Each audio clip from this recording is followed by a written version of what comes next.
বাবা বাবা বাবা, আজ দেখি রাজসভা পরিপূর্ণ। আহ, এই পরিপূর্ণ শোভা দেখে মনটা বড়ই আনন্দিত হয়। মহারাজের জয় হোক। নবাব বাহাদুরের একটা পত্র আছে মহারাজ। পড়ে ফেলো শুনি, নবাব বাহাদুর কি বলতে চান? মহারাজ, রাজ্যে খুব দুর্যোগ ঘনিয়ে আসছে। ইংরেজ সেনা মুর্শিদাবাদ আক্রমণ করবে বলে তৈরি হচ্ছে। এই সময় নবাব বাহাদুর তার সমস্ত অঙ্গরাজ্যকে খবর দিচ্ছে নবাবের পাশে দাঁড়াবার জন্যে, যাতে ইংরেজদের এই যুদ্ধে পরাস্ত করতে পারে। এই সকাল সকাল একটা সুযোগ এসেছে, এটাকেই ভালোভাবে হাতে নিতে হবে। মহারাজ, রাজসভা শেষ হবার পর আপনার সঙ্গে দীর্ঘ আলোচনা করব। নবাব বাহাদুরের দূত আজ রাতে বিশ্রাম করুক, কাল সকালে আমরা আমাদের মতামত জানিয়ে দেব। মতামত আবার নতুন করে জানানোর কি আছে? আমরা তো ইংরেজদের সঙ্গে লড়বো নবাব বাহাদুরের হয়ে। সে তো বটেই মহারাজ, কিন্তু তবুও একটা আলোচনার প্রয়োজন আছে। দূত, তুমি বিশ্রাম নাও। মহারাজ কাল সকালে তার মতামত জানাবেন। যথা আজ্ঞা মহারাজ। আচ্ছা, কিছু একটা পরিকল্পনা মন্ত্রীর দুষ্টু মাথায় ঘুরপাক খাচ্ছে। মহারাজ, একটা প্রশ্ন মন্ত্রী মশাইকে করতে চাই, যদি আপনি অনুমতি দেন মহারাজ। তুমি আবার প্রশ্ন করবে? আচ্ছা বেশ, কর কর কর। মন্ত্রী মশাই, মহারাজ তো তার মতামত জানিয়ে দিলেন এবং যথার্থই বলেছেন। তা সত্ত্বেও গোপন পরামর্শটা কি, ওটা আমাদের একটু পরিষ্কার করে দিলে ভালো হয়। মহারাজ, গোপালের এই প্রশ্ন আমাকে অত্যন্ত আহত করলো। আমি অপমানিত বোধ করলাম। একটা বাড়ির কাছে আমাকে কৈফিয়ত দিতে হবে? হ্যাঁ, গোপাল, তোমার এই কাজের জন্য তোমাকে আমি আজকের জন্য বহিষ্কার করলাম। মন্ত্রী মশাইকে অপমান করে তুমি কিন্তু ভালো করোনি, এটাই তোমার উপযুক্ত শাস্তি। ঠিক আছে মহারাজ, আপনার আদেশ শিরোধার্য। আমি আজকের মতো রাজসভা থেকে চললাম।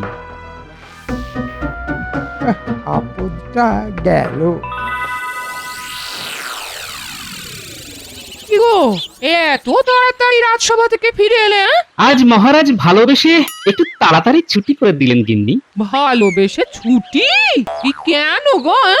ওই মন্ত্রী মশাইকে একটু রাজসভা সম্পর্কিত কথা জিজ্ঞাসা করেছিলাম বলে। কি যে ঘুরিয়ে পেঁচিয়ে কথা বলছো, আমি তো কিছুই বুঝতে পারছি না। একদিন ছুটি পেয়েছি, ঘরের চালটা একটুখানি ভালো করে ছড়িয়ে নি। কাল থেকে তো আবার সকালে নাকে মুখে গুঁজে যাব। তবে একটা কথা তোমাকে বলে রাখি গিন্নি, মহারাজ যদি মন্ত্রীর প্ররোচনায় আমার সঙ্গে এইভাবে ব্যবহার করেন, তাহলে আমি চিরকালের মতো কৃষ্ণনগর থেকে বিদায় নেব, এই বলে দিলাম। ও মা গো, কি অলক্ষণে কথা গো! মহারাজের ওখান থেকে চলে গেলে খাবে কি? গিন্নি, একটা কথা মনে রেখো, যে খায় চিনি তারে যোগান চিন্তামণি।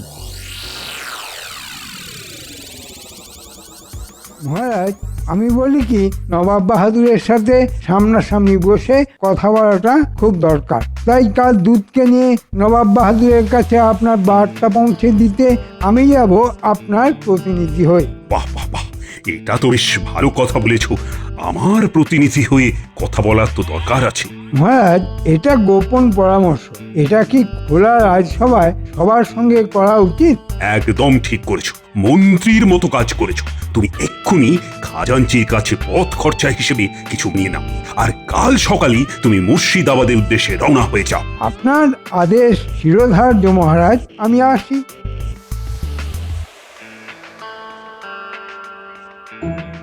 আপনি নাকি আজ রাজসভায় গোপালকে বহিষ্কার করেছেন? কেন মহারাজ, গোপাল কি এমন অন্যায় করলো? সীমাহীন অপরাধ রানী। গোপাল প্রশ্রয় পেয়ে পেয়ে মাথায় উঠে দাঁড়িয়েছে, রাজকার্যে বাধা সৃষ্টি করে। আপনি গোপালকে যাই করুন না কেন, গোপাল কিন্তু এই কৃষ্ণনগরের একটা সম্পদ। সেটা আপনি আজকে না বুঝেন, ভবিষ্যতে বুঝবেন। আর এই যে মন্ত্রী, যার প্রতি আপনার এই অগাধ বিশ্বাস, সেটা খুব তাড়াতাড়ি চলে যাবে, এটাও আমি আপনাকে বলে দিলাম।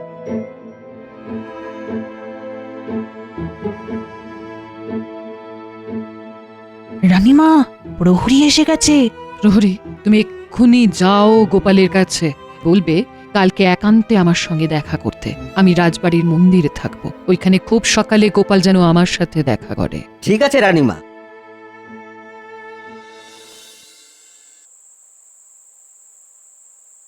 রানীমা তোমায় কত বিশ্বাস করে না?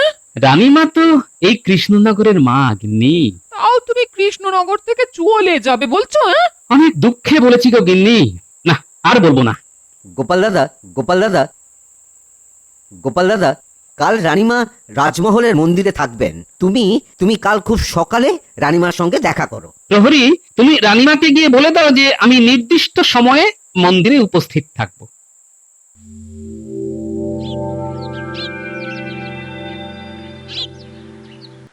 রানীমা, গোপাল দাদা দাঁড়িয়ে আছে। গোপাল এখানে এসো। তোমাকে যেটা বলার জন্য ডেকেছি সংক্ষেপে সেটা বলে দিই। বলুন রানীমা। আমি একটা খারাপ দিক দেখতে পাচ্ছি। মন্ত্রী আজ সকালে মুর্শিদাবাদ গেছে নবাব বাহাদুরের কাছে। জানি না মন্ত্রী মশাইয়ের কি মনের ইচ্ছে। মহারাজ তোমাকে যাই বলুক, কৃষ্ণনগর তোমাকে চায়। তুমি বহুবার কৃষ্ণনগরকে বিপদ থেকে উদ্ধার করেছো, এই বিপদেও তুমি থাকবে। মন্ত্রী পুরুষের কার্যকলাপের উপর আমার ভরসা নেই। আমি তোমাকে অনুরোধ করছি গোপাল। ছি রানীমা, আমাকে আমাকে পাপের ভাগই করবেন না আপনি রানীমা। আপনি আপনি আমার আদেশ করবেন, অনুরোধ করবেন না। মা মা আপনার আদেশ শিরোধার্য রানীমা। আমি আমি মহারাজকে ছেড়ে কোথাও যাব না রানীমা। এতক্ষণে আমার মন্ত্রী মুর্শিদাবাদ পৌঁছে গেছে বলেই মনে হয়। কি বলো বৈজ্ঞানিক? হ্যাঁ মহারাজ, সময় বিচার করে এইটুকু বলাই যায় যে এই মন্ত্রীমশাই এখন নবাব বাহাদুরের দরবারে উপস্থিত। হ্যাঁ। কি মন্ত্রী, রাজা কৃষ্ণচন্দ্র কি বলছে? নবাব বাহাদুর, মহারাজের মতিগতি ঠিক ভালো বুঝছি না। সে কি? হ্যাঁ উজির মশাই, সেটাই তো বিপদে। মহারাজ ভয় পাচ্ছেন। মহারাজ ইংরেজদের চটাতে চাইছেন না। বটে, কৃষ্ণচন্দ্র এত অধিমত, নবাবের আজ্ঞা পালন করে না। আপনি কিছু ভাববেন না নবাব বাহাদুর। আরে আমি তো আছি, আমার ওপর ভরসা রাখুন। আমি বেঁচে থাকতে ইংরেজরা মুর্শিদাবাদ এবং কৃষ্ণনগরের কোনো ক্ষতি করতে পারবে না। গোপাল কি ভাবছে? গোপালের কি মত? গোপালই যত নষ্টের গোড়া নবাব বাহাদুর। গোপাল মহারাজের কানে মন্ত্র দিচ্ছে, আর মহারাজ গোপালের কথায় নাচছেন। আমার কোনো কথাই শুনছেন না। আচ্ছা, গোপালের এত উন্নতি হয়েছে, এই বিপদ থেকে উদ্ধার করতে দাও। তারপর দেখছি কত ধানি কত চাল। নবাব বাহাদুর, আমার একটা আর্জি আছে আপনার কাছে। নির্ভয় তুমি তোমার আর্জি জানাও আমার কাছে। আমি জান প্রাণ দিয়ে আপনার পাশে দাঁড়িয়ে ইংরেজদের সাথে লড়ব। বিনিময়ে শুধু কৃষ্ণনগরের মহারাজা আমাকে বানিয়ে দিন। তুমি আমার জন্য এতটা করবে, আর আমি তোমাকে এইটুকু দান করতে পারবো না? কথা দিলাম, ইংরেজদের হারিয়ে দিয়েই আমি মহারাজকে গদিচ্যুত করব, আর তোমাকে সেই সিংহাসনে বসাবো। জয় জয় নবাব বাহাদুরের জয়। একটা বাঁধা টপকালাম। এবার ইংরেজ সাহেবের কাছে গিয়ে ইংরেজ সাহেবের ভরসা পেতে হবে। আমি এখন চলি, অনেক কাজ পড়ে আছে তো। মন্ত্রী মশাই যে কি ঘন্ট পাকাতে গেছেন আমি বুঝতে পারছি। এখন এইটা মেরামত করতে হবে। দরকার পড়লে আমি চলে যাব মুর্শিদাবাদ, জানতে হবে মহারাজ সম্পর্কে কি কথা বলেছে। তার মানে তুমি কি বলিতে চাহিছো যে তুমি আমাদের হেল্প করিবে? করব সাহেব। আমাদের রাজা কৃষ্ণচন্দ্র রায় খুব বাজে রাজা, প্রজারা খুব রেগে আছে। তাই নাকি? তাহা হইলে ইহা খুব ভালো সংবাদ আছে। আমাদের কি করিতে হইবে? আপনাদের রাজ্য জয় হয়ে গেলে শুধু কৃষ্ণনগরের আমাকে রাজা করে দেবেন। আমার রাজা হওয়ার খুব বাসনা। Unfaithful teacher. তোমার কোনো চিন্তা নাই, আমরা চিটারদের সঙ্গে খুবই ভালো ব্যবহার করিয়া থাকি। তুমি আমার কাজ করিয়া দাও, আমি তোমার কাজ করিয়া দিব। ব্যাস ব্যাস, আপনাদের কথা মানে হাতির দাঁতের মতো। ওই একটা হিন্দি কথা জানি সাহেব, বলো বলো। মরদ কা বাত হাতি কা দাঁত। হ্যাঁ, আর একটা অনুরোধ আপনার কাছে, একটা ছাউনি কৃষ্ণনগরে করুন, তাতে আমার কথা বলতে সুবিধা হবে। ঠিক আছে, কালিকায় আমরা একটা ছাউনি কৃষ্ণনগরে করিব। ব্যাস, তাহলে আমি নির্ভয়ে কৃষ্ণনগরে যাই। তোমার সঙ্গে আমার কৃষ্ণনগরে দেখা হবে। হ্যাঁ,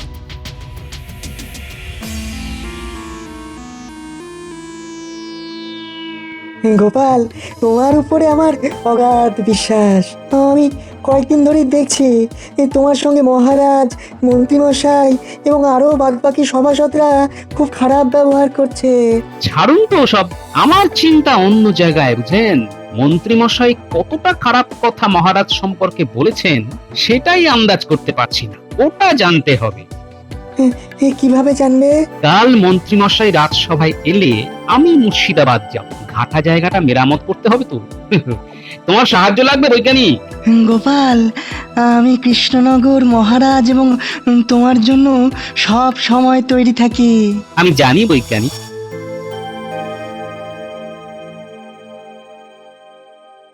ও মন্ত্রী, আর এই সেনাপতি আজকে অনুপস্থিত কেন?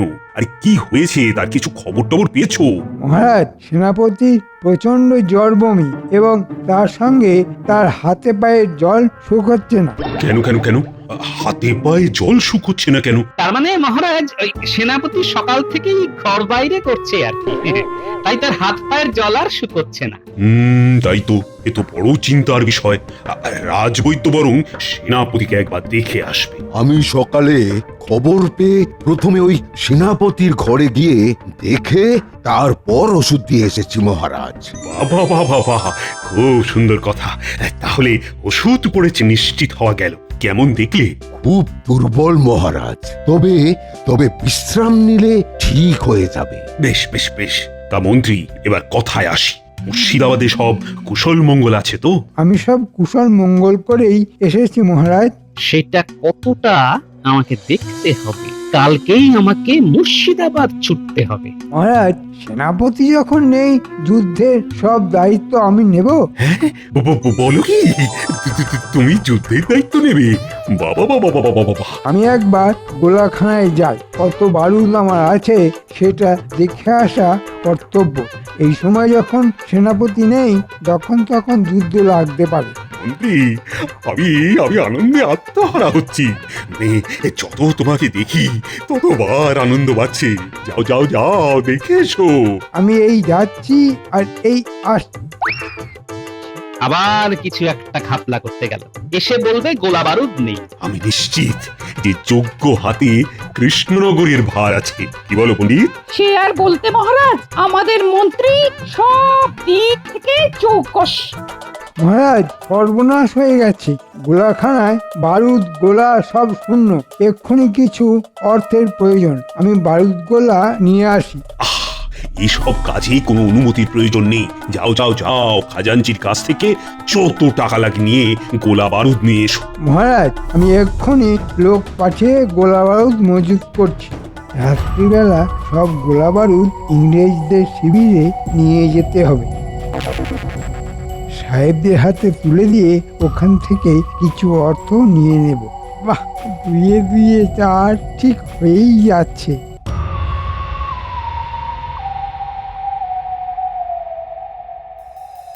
বিজ্ঞানী, লঙ্কা এবং গোলমরিচ দিয়ে কি গোলা বানানো যায়? লঙ্কা গোলমরিচ দিয়ে গোলা বানানো সম্ভব। এর মধ্যে আমার আবিষ্কৃত একটা রাসায়নিক দিয়ে দিলেই একেবারে গোলার মতো কামানের মধ্যে দিয়ে ছুটবে। হ্যাঁ, আমি লঙ্কা গোলমরিচের ব্যবস্থা করছি, আর কাল সকালে আমি মুর্শিদাবাদ যাচ্ছি। এই খবরটা শুধু আপনি জানলেন, কেমন? তুমি নিশ্চিন্তে যাও গোপাল।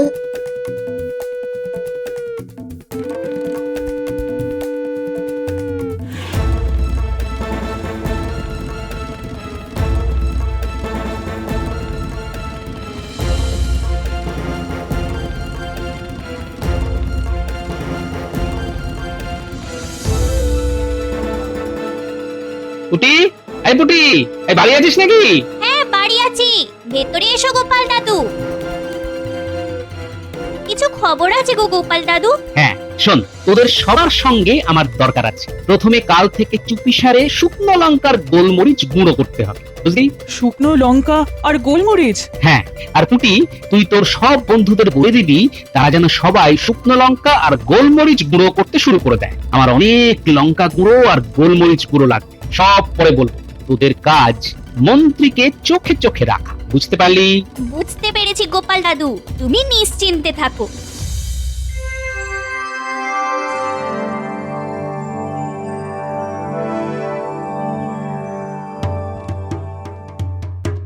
বলো কি গোপাল, মন্ত্রী তো আমার কাছে উল্টো কথা বললো। নবাব বাহাদুর, যে উল্টো সে তো উল্টো কথাই বলবে। আমাদের মহারাজ নবাব বাহাদুরকে যুদ্ধে সাহায্য করতে প্রস্তুত আছে। জাহাপানা, কাল না আমারও মন্ত্রী মশাইয়ের কথা শুনে কিরকম যেন একটা সন্দেহ হয়েছিল। তুমি কি রকম উজির হে, তোমার সন্দেহর কথা আমাকে বলবে না? হতেই পারে নবাব বাহাদুর, বড় কাজে এইসব ছোটখাটো ভুল হতেই পারে। আর একটা কথা, যুদ্ধে আসবে নাকে কাপড় বেঁধে আর চোখে কালো চশমা পরে। নাক, মুখ আর চোখকে সামলে রাখতে হবে, নইলে লঙ্কা গুঁড়ো আর গোলমরিচের ঝাল চোখ জ্বালিয়ে দেবে। আমাদের করে আবার ওই রাসায়নিক দেওয়া হচ্ছে কিনা তাই বললাম। আর তাহলে ইংরেজ বিজয় হচ্ছে? হ্যাঁ, হচ্ছে।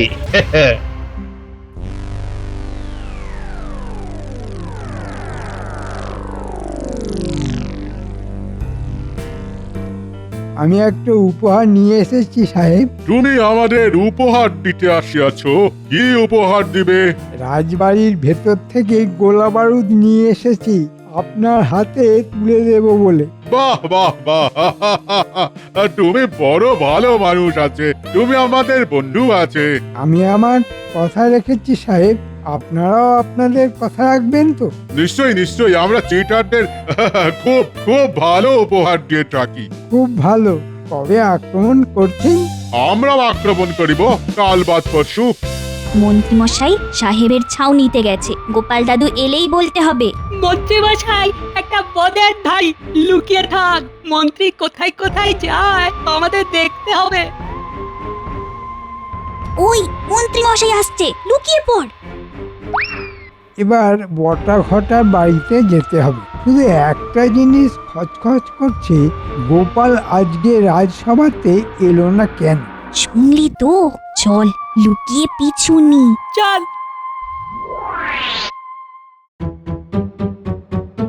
মহারাজ, গোপালকে জিজ্ঞাসা করুন কাল গোপাল কাউকে কিছু না বলে কামাই করেছে কেন। হ্যাঁ গোপাল, তুমি কালকে কামাই করেছো কেন? আমাকে একটা কাজে কাল একটু বাইরে যেতে হয়েছিল মহারাজ। একজনকে ভূতে ধরেছে তো, তার জন্য ওঝার বন্দোবস্ত করতে গেছিলাম। কাকে আবার ভূতে ধরেছে? ভূত তাড়িয়েছো?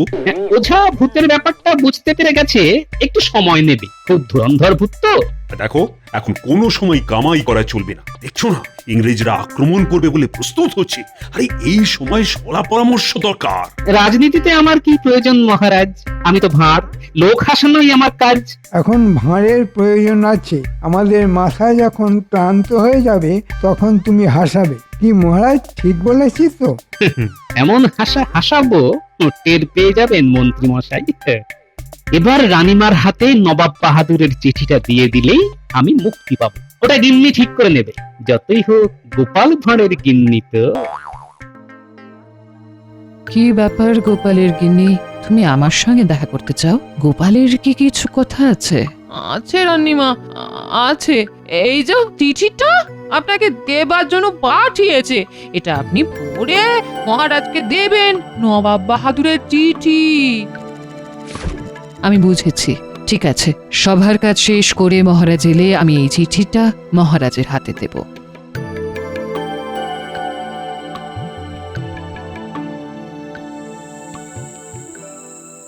ব্যাস, আমার বানর সেনার দল লঙ্কা গুঁড়ো আর গোলমরিচ গুঁড়ো দিয়ে গেছে। হ্যাঁ, আমার গোলাও প্রস্তুত। একটা গোলাই যথেষ্ট। ব্যাস, আমরা নিশ্চিন্ত। নবাব বাহাদুরের চিঠিটা পড়লেন? পড়লাম। আমি তো ভাবতেই পারছি না রানী, আমার মন্ত্রী এতটা বদমাশ। গোপালের তুলনা নেই। মহারাজ এতক্ষণে জেনে গেছেন আশা করি। অসৎ মানুষ জিততে পারে না।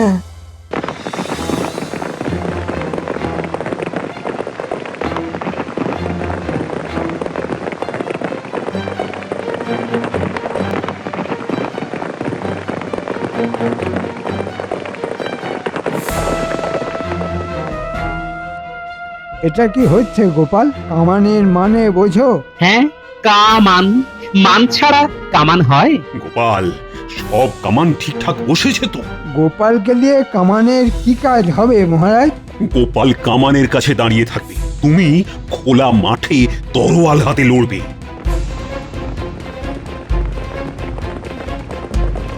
আমি আমি দূরবীন দিয়ে দেখতে পাচ্ছি ইংরেজরা আসছে ঘোড়া ছুটিয়ে। হ্যাঁ, আমাদের সৈন্য সামন্ত কোথায়? আমি আর বিজ্ঞানী হলাম সৈন্য, আর কামানগুলো হলো সামন্ত, আর আপনি হলেন সেনাপতি। নিন মহারাজ, মুখে কাপড় আর চোখে চশমা পরে নিন। চালাও কামান, গুম!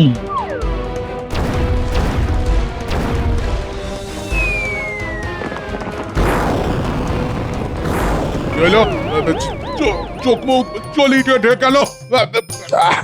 Oh my God! কি হইতেছে? It's burning! চোখ মুখ জ্বলছে, যুদ্ধে কাজ নেই। বাড়ি চলো, বাড়ি চলো, বাড়ি চলো। সাহেব, তুমি আমাদের সঙ্গে ভারতীয়দের সঙ্গে লড়তে এসেছো? তুমি জানো না আমাদের বুদ্ধি? দেখো দেখো, আমরা কিরকম নাক মুখ ঢেকে যুদ্ধ করতে এসেছি। সৈন্য সাহেবদের বন্দি করো। মন্ত্রী মশাই, সরি, সেনাপতি মশাই, কেমন বুঝছেন?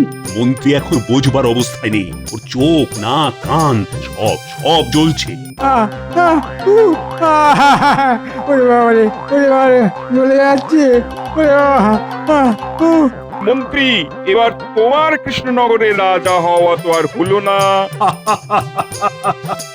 গোপালের বুদ্ধির কাছে সাহেবরা কি টিকতে পারে? লঙ্কা গুঁড়োর ঝালে ইংরেজ বেতালে।